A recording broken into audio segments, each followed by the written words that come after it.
Saya masih teringat bagaimana saya punya Abah Habib Hasan Baharun rahimallahu rahmatullah, beliau berkata, beruntung para wali santri yang memasukkan anak-anaknya ke dalam pondok-pondok pesantren, madrasah-madrasah diniyah.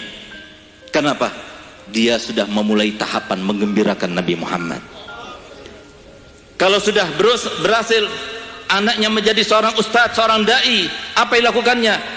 Kata saya punya Abah, demi Allah, nanti ketika meninggal dunia wali santri itu akan dipeluk dan disambut oleh Nabi Muhammad.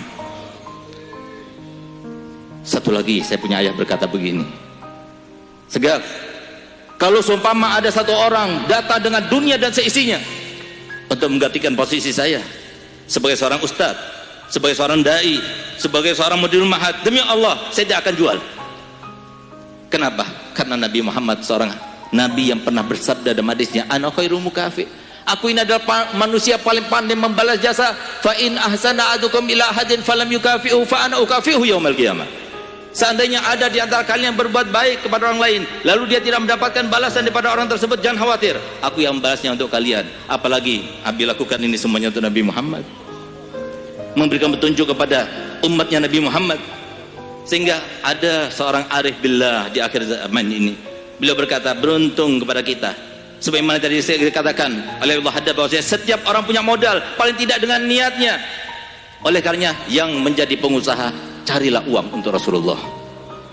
Yang jadi pejabat, gunakan jabatannya. Setiap hari keluar dari rumahnya, saya akan gunakan jabatan ini untuk mengayomi umatnya Nabi Muhammad. Yang nggak punya apa-apa, gunakan kesempatan untuk berdoa supaya mendoakan umatnya Nabi Muhammad.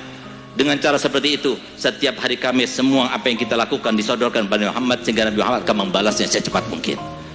Sehingga apa? Saya punya ayah berkata, kalau seumpama Nabi Muhammad berkata begini kepada orang lain yang berbuat baik kepada orang lain lalu tidak mendapatkan balasan, maka bagaimana dengan kita yang berbuat untuk Nabi Muhammad?